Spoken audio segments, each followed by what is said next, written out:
live the life beyond the boundaries we set on ourselves, to live and to run boundless, to be inspired, to achieve, to overcome the mountaintop in our life.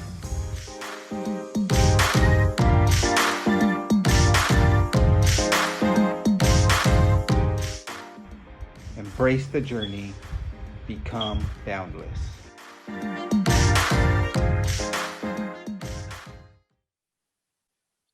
Good morning, Trail fam. Welcome to the Live, Run, Boundless podcast, created by the one and only Kenneth Pinckney. Kenneth is awesome, but let me tell you who I am just for a second, just so you kind of have a sense of why I'm even here. I am Kyra Oliver, an entrepreneur, ultra runner, motivational speaker, coach, certified personal trainer, and health and wellness lifestyle coach. And I will be your co-host today. I'm so excited about this podcast and co-hosting with Kenneth. Thank you so much for inviting me, Kenneth. Really appreciate that. Today, we are talking to, we hope, 3 women. I know you only see 2 others there, but I'll explain that in a second. 3 women that not only just did Western States, but placed in the top 10 women, and one that actually placed 10th overall. The others not far from behind, actually. I want to let these women tell you about themselves, but I'll give you a snippet. Today, we're talking to Emily Hawgood, Katie Asmuth. Did I say that correctly? Yes. Okay. And hopefully we're going to get Ragna debates on the line. She's trying to get in. So hopefully we'll see her shortly. Emily is from Zimbabwe, a farm girl. Yep. I love that. I'm from Tennessee. I don't know how much you know about Tennessee. I don't know if I'm a farm girl, but there's a lot of farming there. 27 years old. Is that right? 26. 26, sorry. And you currently you graduated actually with a master's in May, high altitude exercise physiology. Is that right? That's so fascinating. I actually go to the San Bernardino Mountains to do some altitude training, and I've done Mount Langley. That's the highest I've been so far. Emily was 7th female and 17th overall, coming in at 19 hours, 13 minutes, and 55 seconds. Katie Asmuth, 35-year-old family nurse practitioner with a husband and 2 kids. So she's a lot more training. It's, I would say it's not fair, but it's a lot of work. 6 and 4-year-old. Katie was 5th woman and 14th overall with a time of 18 hours, 23 minutes, and 24 seconds. And then Ragna, if she's able to get in Spanish, Dutch, she was born in Spain, but Dutch, of Dutch nationality, 43 years old. I think I have that right. And 42, I think, yeah.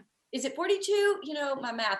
And then Ragna, thank you. Ragna was 3rd female and 10th overall with a time of 17 hours, 41 minutes, and 13 seconds. And as I understand it, a woman has not placed in the top 10 overall since Pam Smith in 2013. I think that's right. And Katie and Emily, as I said before, you were not far behind in the ranking. Great job.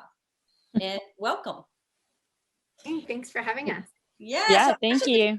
You're welcome. I'm so glad you're here. I know you're still recovering, I think, although, Emily, you were telling us you were running upstairs. And of course, we know, Katie, you're running after kids.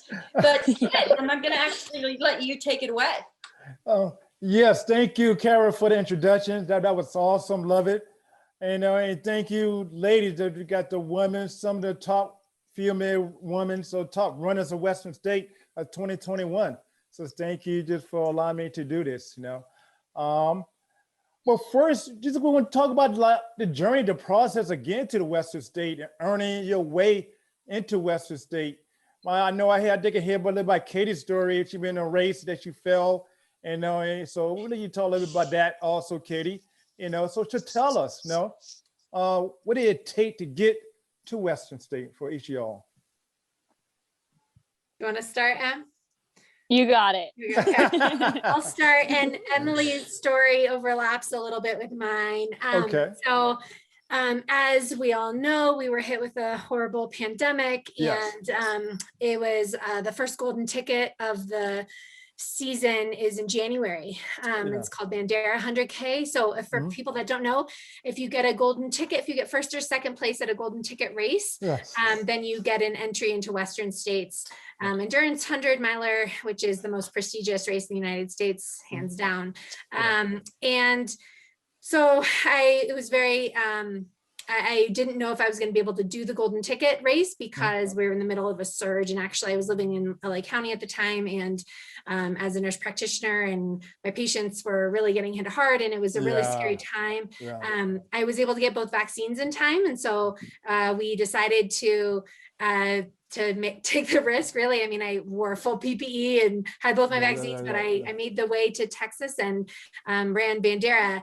And so it was a pretty exciting day. I really didn't know, I had emotionally detached from the race because I didn't know I was going to be able to race it. And so it was kind of like stars aligned last minute. And the only person I knew that was running it was Emily Hawgood, who a couple months prior, we had raced together at I Am Tough 100 miler race and in Idaho. Okay. And it was a pretty epic day. Emily really ran a historic race. I think it was her first 100 miler, I think. Oh, wow. Yeah. And she just was like top runner all day with like, I think you were like third overall at one point running. She just had a killer day. I was playing like catch up all day for this girl. So it was fun to know Emily going into Bandera, and I knew she was going to start out pretty hot, and she did. And I think it helped me out, but she really put up a good fight and ended up third there. So she can tell her story and what she ended up doing. But I got my golden ticket there, and then full speed ahead for Western States. So that's how I got in. And yes, I did fall at mile, I think 42 or 38 or something, and broke my nose. And wait, was that the tampon moment? What's that? Was that the tampon moment? That was the tampon moment. Got a lot of press. It was kind of hilarious. I mean, honestly, like it was so like such a godsend to have somebody hand me a tampon at that very moment. Like I was like, oh, thank God. She saved my race, this aid station people.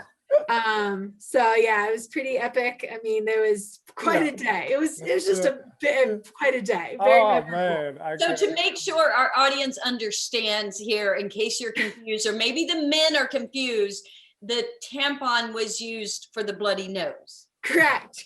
Yes. I mean, the tampon has saved me many times in a race, but in this case, it was up the nose. And I will say it was, it definitely did. It got me to that finish line. So I was like covered in blood, and obviously, so it was pretty. I'm going to add that to my first aid kit, because when I go out running, I have a little Ziploc bag with a few little things. That's a good idea. Yeah, definitely. And I've gotten lots of messages since then of people saying like, thank you for telling me to bring the tampon because it saved me because I hurt my nose or whatever. So men, women, people need it. It's a good first aid kit. You need to be an ambassador for a tampon brand or something like that. I know, right? What the heck? Tampax never reached out to me. It's kind of weird. Yeah, and what she missed was that the tampon didn't save her. It was her heart. She hit the ground really hard coming into that aid station. She was already having an epic day, and by the time I got there, she was up. You ran by me, and I was like, Emily, wait! Like, I want to race you. Like, don't run away with it. It's not fair. Like, and I ran by her, and I was like, okay, she's alive. And I was like, hey, how you doing? And she's like, I'm good. And I was like, okay, come on, let's go. I was like, oh God, I gotta go. There she goes. So she had me in the race for sure. Yeah, so she rocked it, and even through the uncomfortableness, she really got in it. It was really fun to have her out there. I think that was like probably one of my funnest races, even though I suffered. It was just fun to be on the line too, right? Like we didn't know it was going to happen. So I think all of us in racing, just to toe the line is such a gift. You know, that to race is just fun to race. So and it was fun. Well, it was fun from I'm Tough because we were the first pretty much race back after the pandemic, or, you know, the start of the pandemic. And we had really, really strict rules going into that race, just for the race director to be able to put on a race. And it was it was pretty cool. Like we had kind of a magical feeling at that race, being able to run with people and not be afraid and have all these measures in place that made that possible. I just remember the first like 9 miles of that race just chatting so much because it was finally we were back, and then going out to Bandera and kind of things like had settled down a little bit, but everyone was still a little nervous. I mean, Katie had managed to have her vaccine, but probably was one of the very few on the start line that had it. And so it's progressed over the year for sure. And so that kind of leads in. I mean, I'm Tough was definitely very much part of my journey to Weston. It was my first 100 miler. I really wanted to have one under my belt before going into Weston. Very different style race, as Katie will say, insane temperature variance, which was cool to deal with. And obviously getting used to like the food and just being out for that long. And then, so I missed that one. I went out a little too hard at Bandera and crushed my quads. Had Katie pass me, and then had Erin from up in Montana. She passed me, and so she got her golden ticket there. So I missed it by one spot, which is okay. And then 5 weeks later, I ran down at Black Canyon in Arizona. And the body felt really good at the start line. I was ready. I unfortunately took a fall and got a really big like contusion injury 7 miles in, so it was just kind of a survive fest after that, and maybe hope that the girls ahead fell apart. Emily, I mentioned earlier before we started recording that I did my first 100K not long ago. It was there. It was that race. Oh, yay. Awesome. That was a big race too. I was a little off on my predicted time and realized that I needed a lot more practice on running on rocks. You really have to practice that a lot, but it was there. So awesome. Cool. Well, good job. And so I ended up finishing up 7th there. Didn't get the ticket, obviously. And then kind of buckled down for last shot at the Canyons 100K, which was 8 weeks after that. And so got fully healed up from my injury, which was amazing. I've never experienced how incredible the body is. And to see that happen was pretty cool. And then I knew it was my last chance, and I just kind of gave it everything. I had like huge respect for the course. It was kind of cool. It was on part of the Western States course, just in the opposite direction. And so a lot more climbing than the last two had been. Also, by this point, we had people in the race who already had golden tickets. And so the whole race dynamic kind of changed from that first race that me and Katie were in and Bandera, where no one had a golden ticket. It was all about racing for that golden ticket. At Canyons, it kind of split into 2 races, which it had at Black Canyon too. We had girls there who had golden ticket races, and they kind of had their own race. Like, we just let them go. It wasn't about them or trying to race them at all. It was all about racing everyone who didn't have a ticket, and that was pretty cool. It was cool to see the progression over the 3 races and just experience more and experience it too, like as the COVID protocols kind of relaxed a little more, and everyone got more comfortable, everyone got vaccinated. It was cool to experience that. And I managed to get my golden ticket there. My teammates got the first one, Abby Hall.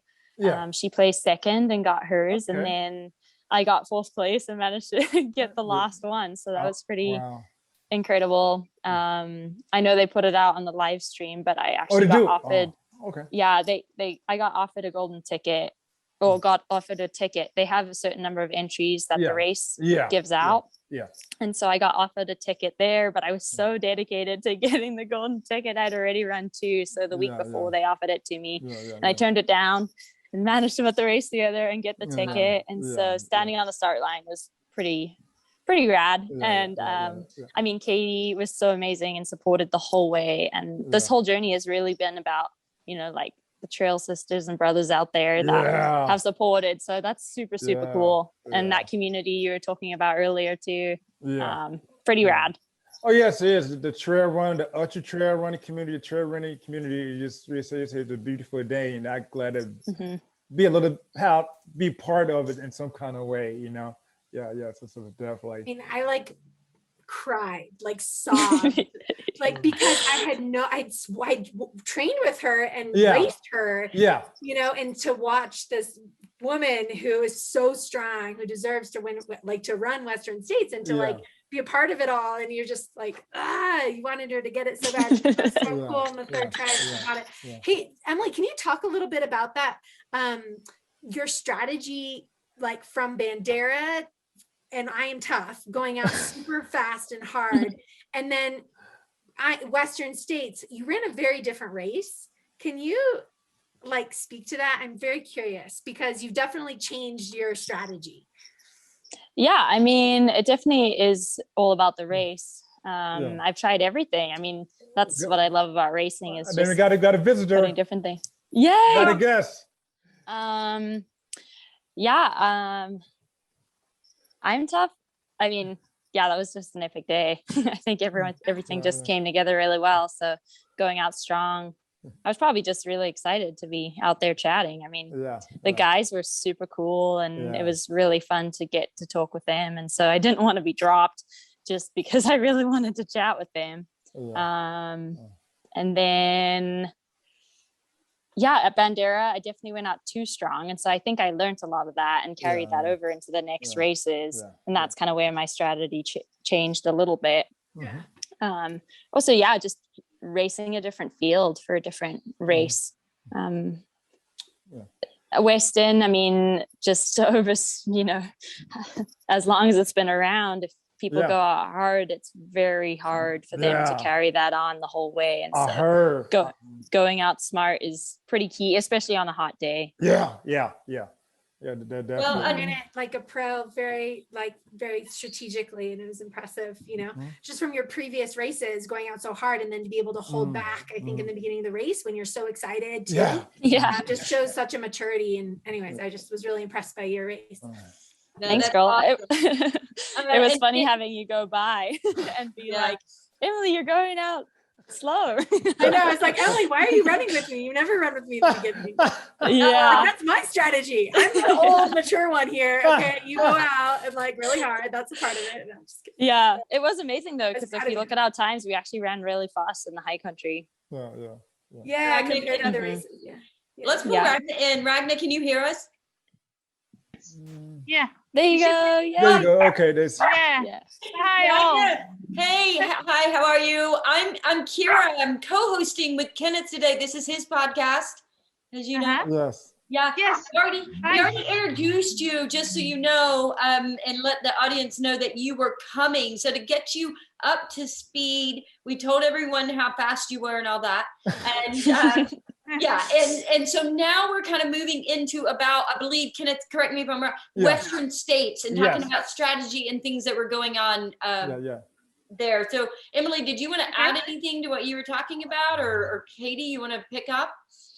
I mean, Ragna was right in there with us, so she can probably tell us how she went out, because she went out really well too and conservative and had obviously, like an incredible finish. Okay then. So just I started I always run like just with my feelings, by feel, and I started actually like quite slow because it's quite a respectful distance. So in the climb, I even like walk, which I would normally never do, like in the first uphill, like. And then I noticed that we were like pretty close. I passed a couple of girls, I think, and we found like a place, everyone, and I was just ahead of the group, like the bed had gone, but and then some other runners had gone, but then I guess we formed like a second group, but I was just ahead of the group, and I felt comfortable. I was like, I don't want to go any slower because it would be like just giving away time. But I don't want to go any faster either because I think I'm not actually. I have to invest, but I have to be careful and not to run too fast. But I heard that there were some women not far behind me. I mean, they were, I think, pretty close, like maybe 1 or 2 minutes. I couldn't actually see them, but sometimes I could hear them. Like I heard like a women's voice. That was Katie. Yeah, she talks a lot, I think. Yeah, she was talking a lot. I was like, and then I think after about 40K, which would have been like 27 miles or something, and I noticed that I was moving away from you. But we were not running slow. I mean, we were all running pretty fast. And in the beginning, we were all like within record time, I think. I mean, so we were running pretty fast. Yeah. And I had expected that because of such a strong women field, it is what usually happens. Like if there is a strong field, everybody runs fast. So yeah, and I guess everybody started doing their thing, like. So Katie, did you want to talk about your thing? Sure. I think what Ragna says is so spot on, that idea of the excitement in the beginning of a race. And then you kind of, with that distance, you just kind of, with time, you separate yourself. You usually aren't in this pack throughout the entire race. And you really have to go within and start thinking, all right, I got to run my race. And I think that really needs to happen right from the get-go, but it's so exciting to be all together. You know, you really need to internalize what's happening to yourself. So I really have this motto always, and especially in 100-mile races, less than like a 50K. In 100 miles, it's like, run when it's fun, walk when it's not. And I keep to that the entire day. Because then that means that I'm listening really to my body. If I'm not having, if it's not flowing right, and I'm not, if I'm pushing myself, you're going too hard. Like a 50K, you can redline, you can push it. But 100-mile distance, it's just not. And Western States is very special in that way, where you can really kill yourself that first half, and then the second, which is way more runnable, you're already blown up. So I knew that going into the race. I still think for me, the heat was probably the biggest factor, to be honest. I'm usually, in my mind, the queen of heat management. And I really think if I wasn't, I really would have blown up. Because if you're not on top of the heat all day, it really, your core temperature just goes up too high, your heart rate increases, and you can't run. So I really actually felt hot all day. I never felt really cool. I think we went over like 85 pounds of ice on my body throughout the day. Wow. And even by like mile 99, like the final click, I was like still super hot. So I'm super pumped I held on and was really smart about it. But it slowed me down, to be honest. I really had to slow down to lower my heart rate, and was just trying to hold on.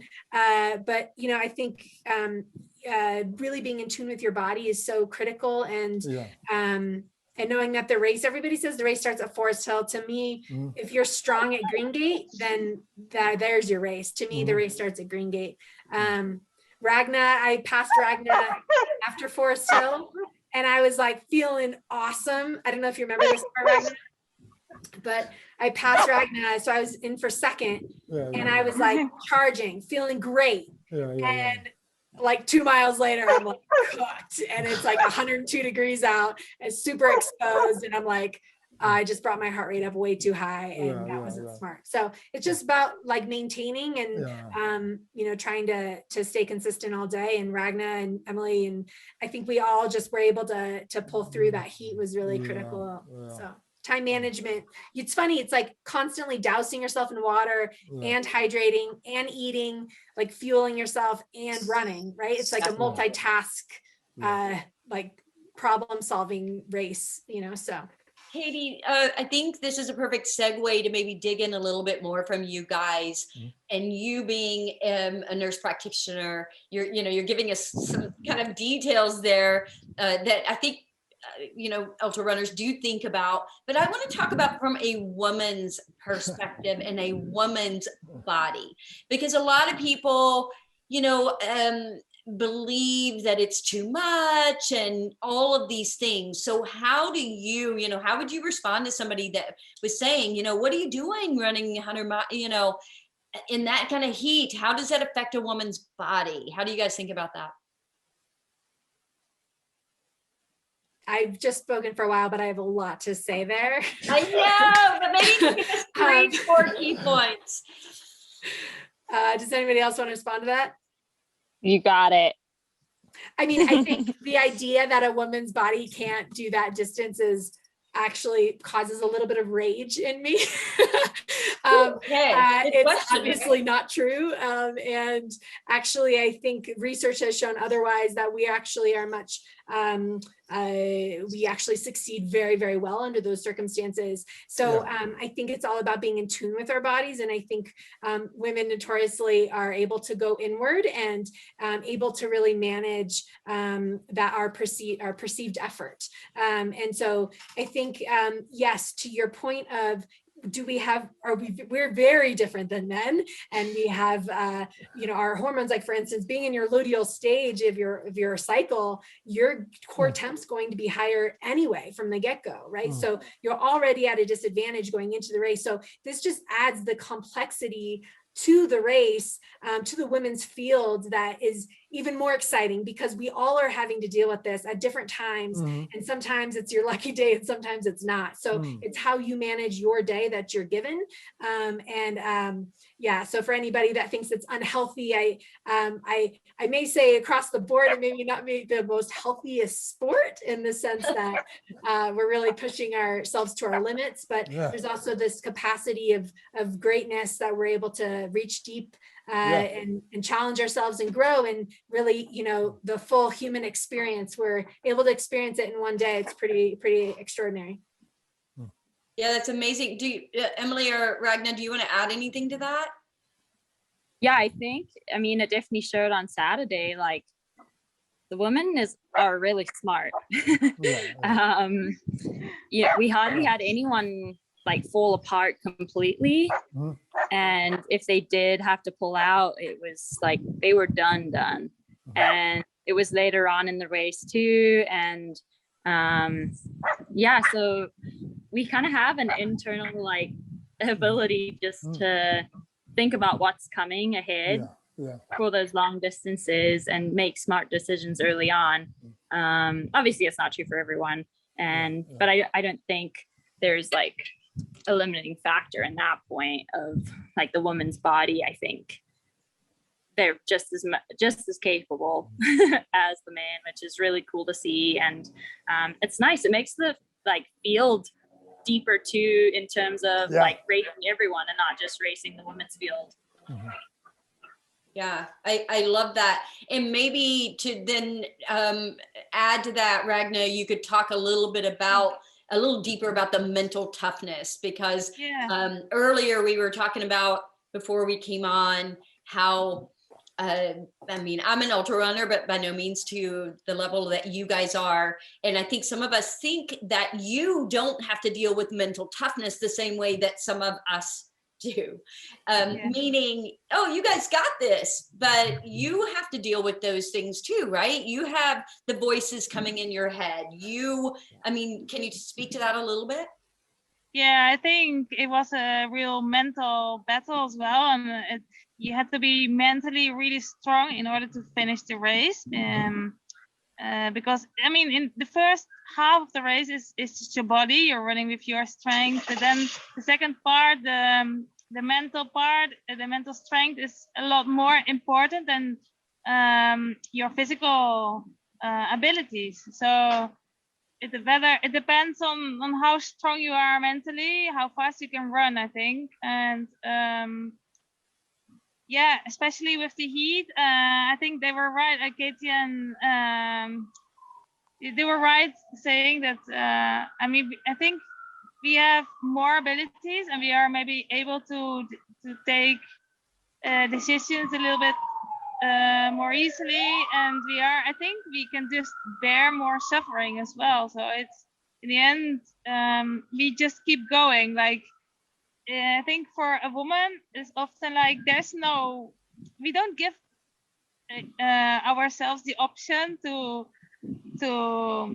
slow down or to step out. I mean, it's just like an option we don't really consider. We just try to find solutions and to keep going. And I often see that with women. And with men, I think they are very strong when they have their physical strength, but if that lacks, then it will be. I think it takes them a big effort mentally to convince themselves that they can still do it. And I mean, some men are really, really strong, other women as well. And I mean, there's always, it's not like a complete like separation between men and women, I think. But in general, I think women can cope with that sort of things more easily. But for me, it was very tough. I mean, I had a lot of difficult moments, especially I think after the canyons. I expected it to become a little bit cooler, if some wind or something, or a shadow, and I didn't know the course. And that when I was running there, and I noticed that it wasn't getting any cooler at all, so that hit me quite strongly, and I really had a dip. And it was a mental dip, really, because I just had expected that it would have become easier with the heat, and it wasn't the case. So, and then it got hotter, actually, right? Yeah, yeah. Sorry? It got hotter as the day went on. It was like the hottest at 5 o'clock or something. Yeah. Yeah, and I really, everybody spoke to me about the canyon, so I really thought it would be better there. So I had to overcome this dip, and for me it was very useful at kilometer 100 at Forest Hill when my pacer came in, and he motivated me and he told me, "Come on, you can do it. Keep running." And so slowly I recovered from this dip by trying to eat and hydrate a lot. And then I recovered and was able to run again. But I mean, it was definitely a mental dip I had there. So Ragna, how long was that dip? It was nearly 20K. Oh, wow. And I love that you're sharing that, because it can be long, and you're trying to talk yourself out of things, I would think, or into things, or whatever you're, yeah. Yeah, I always try to just keep thinking positive, but it was a shame because I was running 4-5 minutes behind Beth all the time. Oh, yeah. And after these 20K, I was I think 18 minutes behind her. So it was for me, it made a big difference. Yeah. I mean, I was into the race, into winning or possibly winning the race. Yeah. And after this dip, it was an almost impossible thing unless Beth had problems and I didn't. So that was when they told me I was so far behind. That's another struggle then, because you have to still convince yourself it's worth running, it's worth everything is worth it. And I think I had a slight advantage here that it was my first 100 miler. So for me, it was also just a very positive achievement for me just to finish the race. So I could convince myself and to keep pushing myself and keep doing my best. That's awesome. Did you want to say something, Katie? I was just going to say that I think that's a beautiful, what she said, how she was in that deep place for so long, and she didn't drop at that point. And I feel like there's so many times in an ultra and in life where you just want to give up. Yes. But just like in life, if you just hold on and put one foot in front of the other and just forward progress, that you will get past that lull, right? Or those depths of hardship. And you just need to give yourself that time. And I think if you give yourself the time and the grace, and you have the experience of knowing that this will not last forever, that you will get through it. So I just think I really commend Ragna for that, because that is the true essence of our sport, and being able to manage those ups and downs. Yeah, I love that you compare that to life, because it's so true. And absolutely. Running saved my life from a tragedy I went through. And you're so right. Kenneth, did you have another question you wanted to ask? Yeah, I mean, I was going to ask you this, because it was your first time being at Western State or running the race, all your first time. And just overall, just to experience, just being there and just being a part of it, and actually think about it after racing. how special was the moment, you know? I've like heard so much about this race, and my coach and his family has a really special connection to it. So heard like history and stories and how it started and all of that. And so actually being there was just like a dream. It was so cool, and having it be normal again too, with everyone out there. The support out there was just incredible, and you see people all the time. Like it's just, I don't know, it was magical. It was like that trail holds something special, and it really came alive on race day, even more than like training days or getting out there. And sharing it with like Ragna and Katie and all the other ladies and guys out there, it was really cool. Yeah, for me it was just the same. It was like a dream. Like, I mean, I'm from Europe, so I don't know the States so well. And this was the race I wanted to do most in the United States, because it's just the race. I mean, like we have in Europe, we have UTMB, which is like you say it's the queen. And I felt like Western States was like the race. When I got my bib, I was just so happy. So Ragna, I want to ask you, they ought to tell me how they earned their way to Western State. How do you earn your way to Western State? How do you earn your ticket, the golden ticket? I was granted the ticket through Ultra Trail World Tour. I had been trying like for several years, but they only have like, I don't know how many the tickets they have, but maybe 2 or I don't know, but very little. And I'd never be lucky, and I couldn't come to the golden tickets races, so it wasn't an option for me. And so I actually this year I wasn't counting on being able to run it. And I was just preparing like UTMB because I have a bib for that. And then like I think about 7 weeks ago or something, I received by email that I had a bib if I wanted to, and I was like, I couldn't believe it. I was reading the email, and I was just like cleaning my eyes, and I read it again. I thought it really says it, like, but it can't be true. Like it's like an impossible. It's like it felt like the impossible thing happened, and it's just perfect. I mean, I was planning to go to the States, and it all fitted suddenly. So I was so super happy. I love it. The great story. Are you running UTMB, Ragna? Yes. Yeah. Are you as well? No, that's a big year. That's a big couple months you've got. Yeah, it's. I think it's just about the time. Just gives you the time to recover and get ready. I mean, I've got all the volume done now, and I think UTMB is quite a different race. I think I wouldn't do the 2 races the other way around, because UTMB is very mountainous, and it requires a lot of strength, and you would probably not recover to run a fast race afterwards. But the other way around, like running a fast, like runnable race and then a more mountainous one, I think it suits, because now I will focus a lot on strength training, a lot of uphill and running with falls. So it will be different again and motivating again, because it's like preparing quite a different race. Awesome.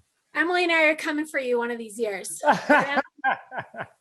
Hey, I'm coming this year. You're going? Are you running UTMB? Yeah. Oh wow, awesome. Katie, we gotta get you there. Yes. God, I'm running Ultra Trail Canada Hurricane, which actually Emily won in 2019. Okay. So I'm running that. It will be my first international race, but nice. I gotta get over to the UTMB races, and hopefully next year. That's awesome. Because that was one of our questions, what's next? So I think you guys answered that. There you go. Yeah. Wow, cool. Yeah. It's a lot we talk about the talent, the depth of the women field this year, you know. So maybe I'll touch on this already, but what you thought about the women, the women of Western State 2021, the depth, you know, and just I mean, the women, it was like really great. And they just look it over to like the finishes, you know. Tell me a little about like some of the other women, the depth, the feel. You know?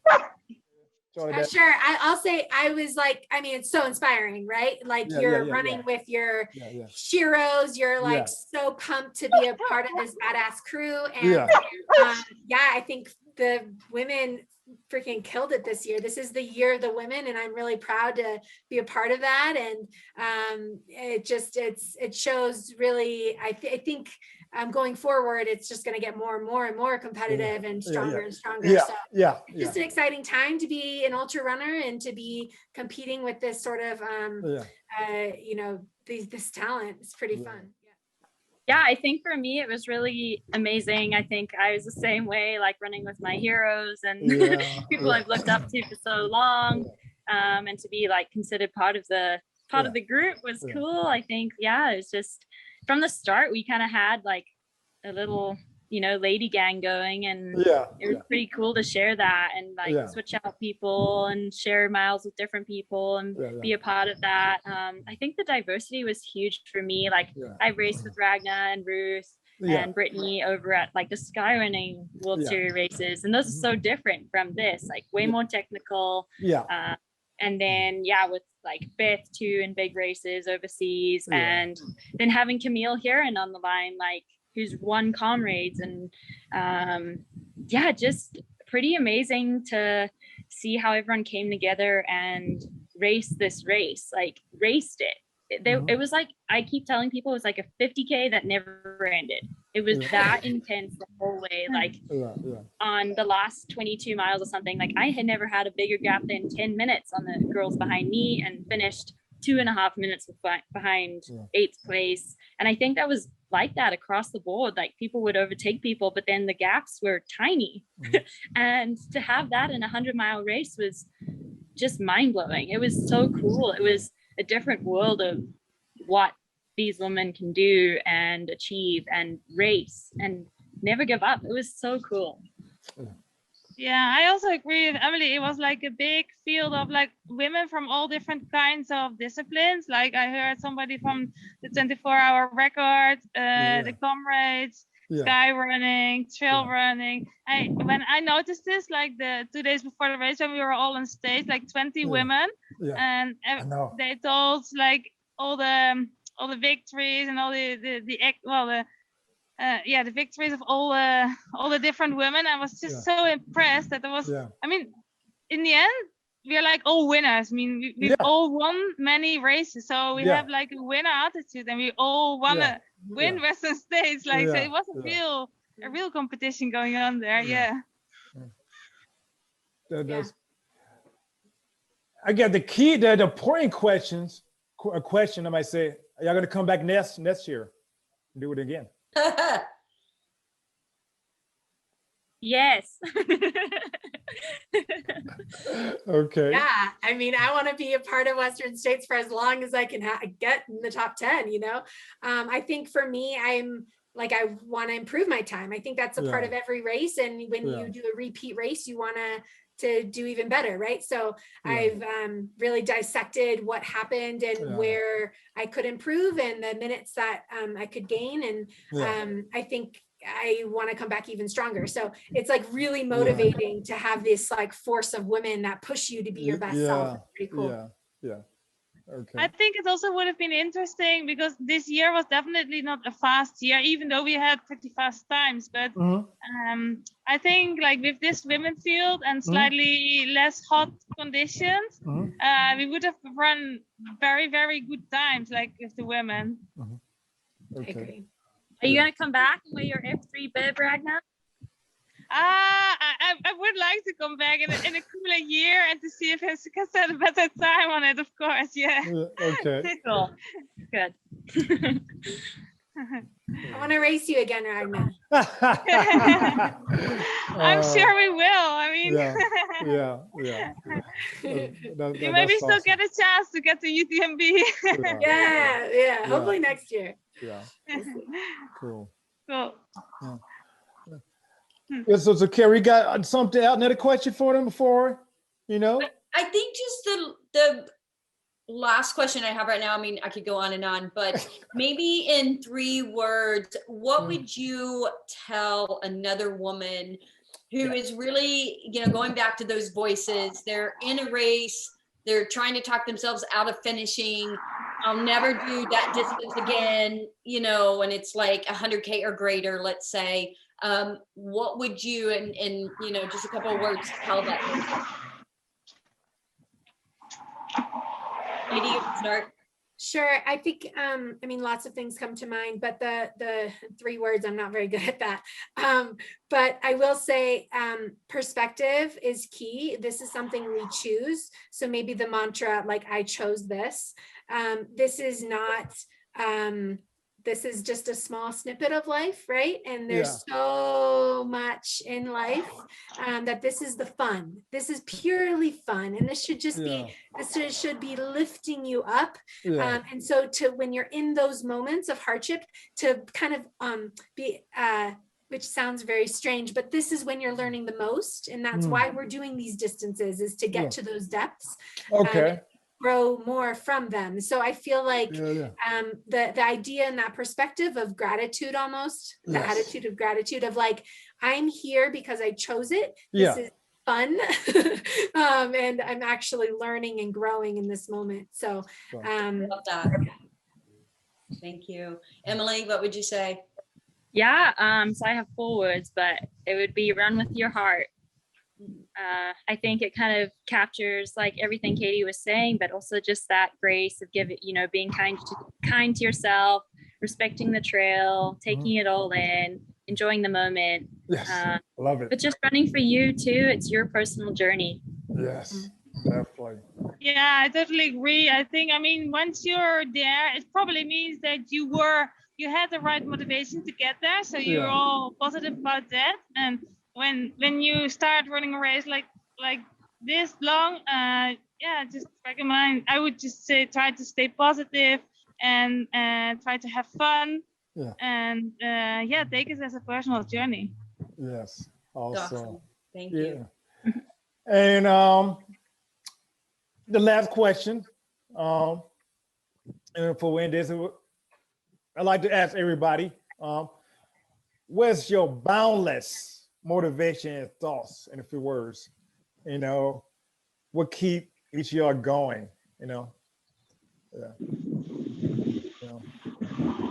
Push through. I think I'm just so grateful to be out there. I know a lot of people experience injuries, or Kyra was saying, like, having a personal struggle out there. Just like over this time, just being with people, just the adventure of life and getting to live every moment. It's been really special. And so that just inspires me to keep going. It doesn't matter if you're the end of the pack, beginning of the pack or middle of the pack, like the opportunity, like you get to do this is pretty incredible.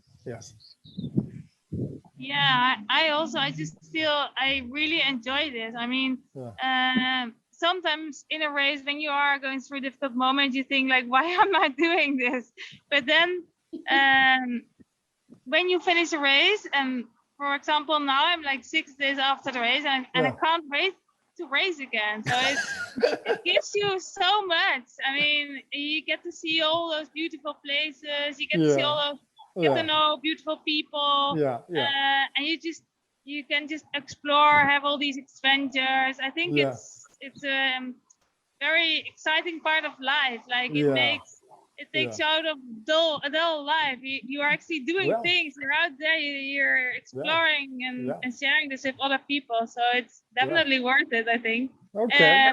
It's definitely worth it. But I think also you have to like look after yourself and try to keep it in like healthy. Like don't overdo. And I know sometimes people run an ultra race and then 2 weeks later they do another one, and there's a point that it's not healthy. And I think I would not do it then, but I think you have to try to find a good way, like in between, to push yourself, try to go to the limit, but not overdo it. Okay.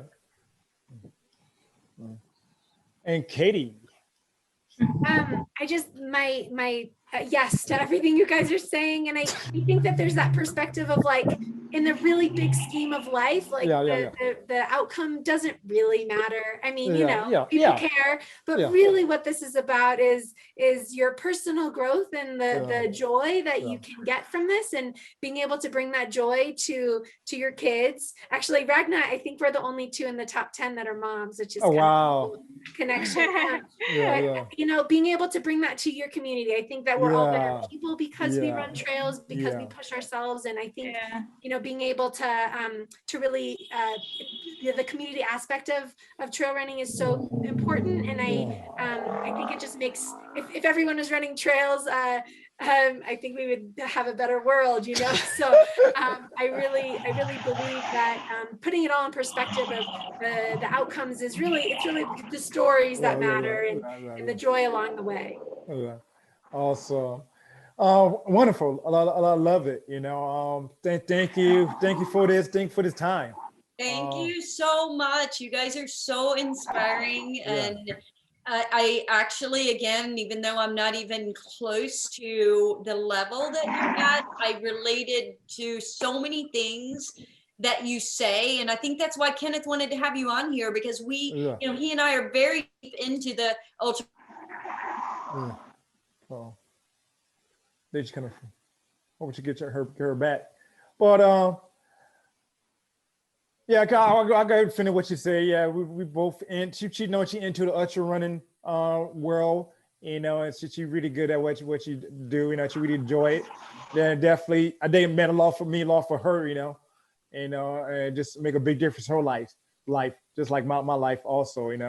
And so she's back. Okay, I'm back. I don't know what happened, but I was moving and you guys froze. It's all good. It's all good. Just finish what we had to say. You said, I think I just was sharing that, we know so many people in the ultra community that can relate to everything you guys have said. And I'm just so grateful for what you've shared today. I know it inspired. I'm so inspired, and now I can't wait for my next race. And I'm like, okay, I'm so ready. I can't stand it. And I just love that. And that what you have shared is just going to help so many other people to dig in, to believe, to trust, to be grateful, all the things that you said, and just to, get out there, run those trails with your heart. Thank you. Yes. For me, it's been an absolute pleasure. And I think it's very interesting for us as well to talk to each other, like to see what other elite athletes think about things. I mean, it's been very interesting for me. Yeah. We're much more similar than different, I think. The more you speak to others, the more you realize that, huh? So this was fun. It was great. Thank you, ladies. Katie, Emily, Ragna. Ragna got a lot going on this morning. But glad you're able to join in. Thank you so much. It was an honor to be on here with you all. So just thank you, and thank you, Kyra, for being my co-host. You're welcome. Today, and just for joining me and the Live Run Balance family. Also, thank you, Live Run Balance family, for joining me for another episode of the Live Run Balance show. Living our life beyond the boundaries that you set on yourself. And you lady, y'all breaking boundaries, and y'all doing some great things in the ultra trail running world, and continue to do it, And I'll be following and keeping it, and just and keeping in check or being up. I know, but I will be following. Well, congratulations, you guys. Yeah. Thank you so much for having us. Yes. Yeah, thank you. Yes, definitely. You're welcome. And hope we could do this later on down the road. Definitely. That'd be amazing. All right, cool. Until next time.